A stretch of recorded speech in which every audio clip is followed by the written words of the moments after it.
This is Sounds Like Adventure, an actual play podcast all about fun roleplay, short runtimes, and great sound design.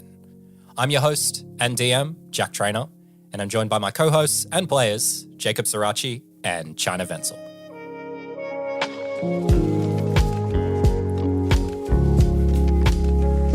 Hey there. It's another episode of Sounds Like Adventure. It's me, Jack. How you going? Thanks for joining us for another episode. So, if you missed the last couple of weeks, what we've been doing is we've been introducing you to some brand new cast members of Sounds Like Adventure. You met 4 new people. You met Jazzy, you met Arlo, Derek, and Kess. And these 4, including Jacob, are going to be the players for our new live-streamed campaign that's starting very soon. Super soon. It's just around the corner, but we have some other bits and pieces, some logistics, all kinds of things to figure out. So we may be a little bit quiet on socials, but I do want to keep some episodes in this feed to keep you company while you're waiting for that show to kick off. So over the next couple of weeks, I'm going to give you some information about the world, the setting that we're playing this game in. So if you haven't heard anything about it, what this game is going to be, it's going to be a sci-fi story set in the world of The Expanse, which is the book and TV series.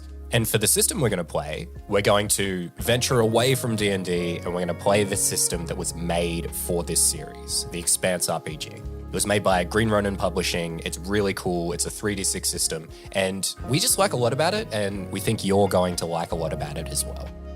Now, part of why we wanted to play a game in this world is because we really like the fiction, because it's quite different than a lot of other sci-fi out there.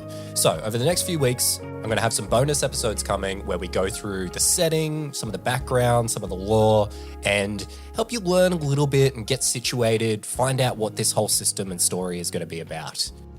And we're going to kick that series off today with our very first one.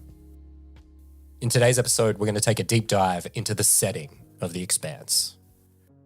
And to do that, we have to look at the history of the future.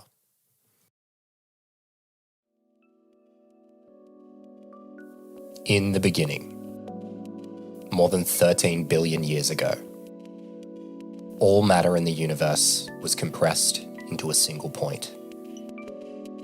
Then, in an instant, it exploded.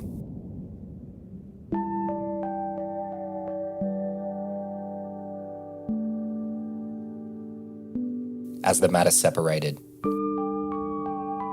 an ever-growing void formed between the bits that clung together and the Expanse was born. Ignition sequence start. 5, 4, 3, 2, 1, 0. Liftoff. We have a liftoff.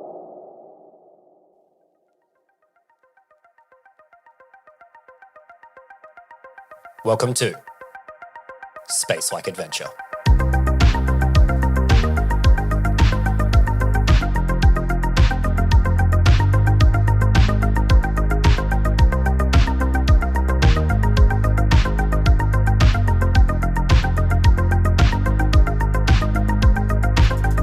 All right, yes, okay. Space Like Adventure, aka Sounds Like Adventure plays The Expanse. All right, let's dive straight in. I want to give you some background on this world because it's so cool and I think it's really going to help you enjoy this show.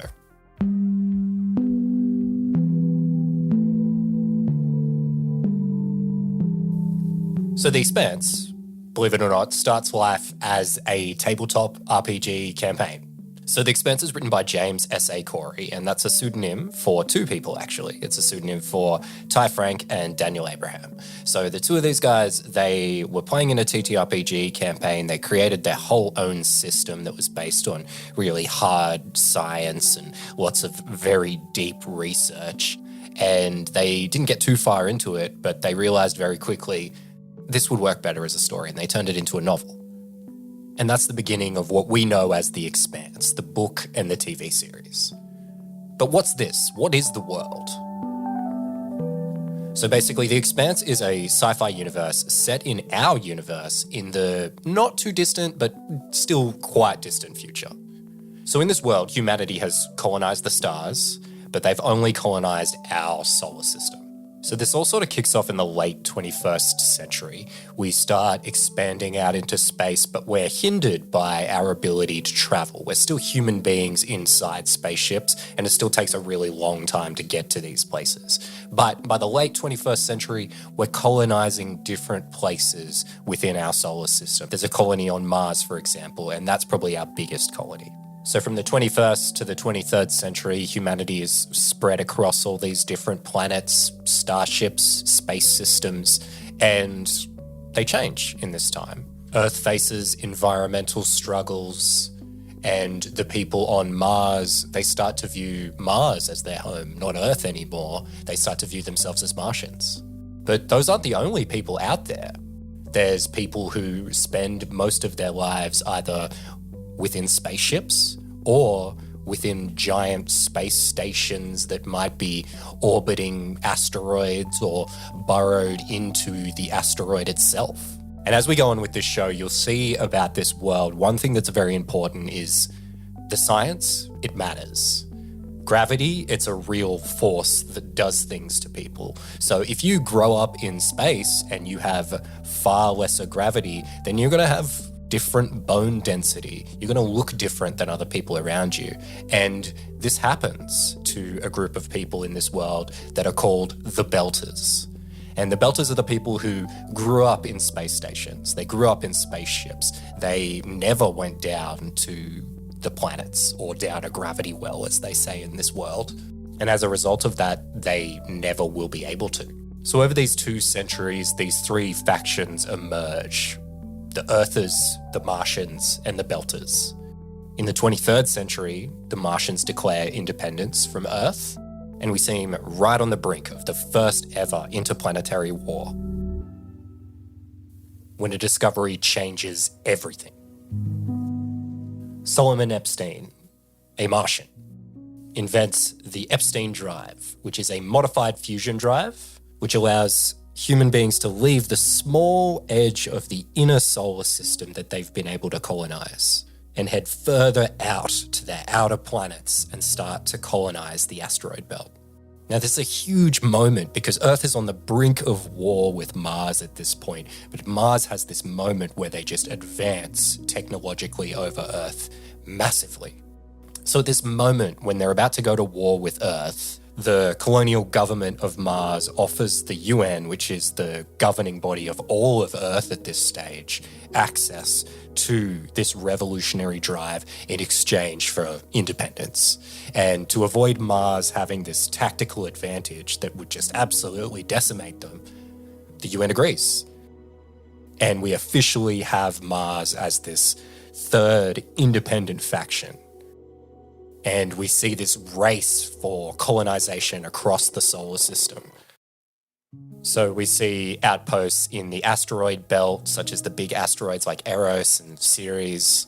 And eventually we see moons of gas giants like Io, Ganymede, Europa, and more distant ones like Titan and Titania getting colonized. So these planets still look like these planets. So it's not like people are going down onto them and setting up camp and hanging out.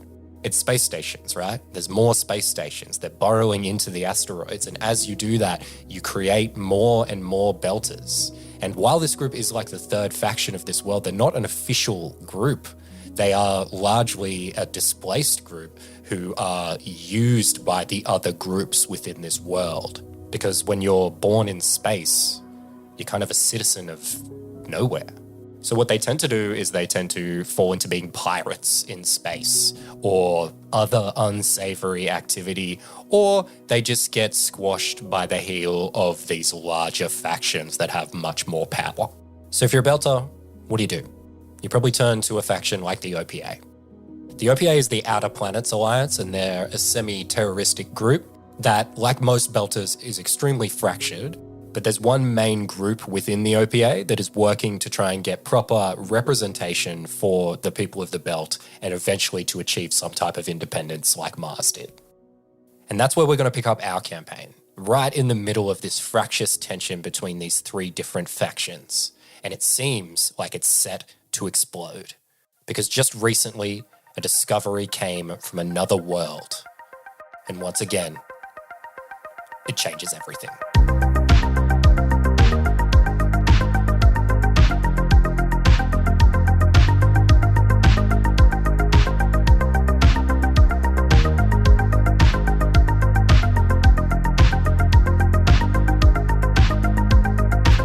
All right, there you have it. There's a little primer for the world of The Expanse. So much more coming so soon. This live stream is going to kick off before you know it. And look, honestly, I'm kind of terrified. I've got so much to organize. But hey, don't worry about that. That's not your problem. That's my problem.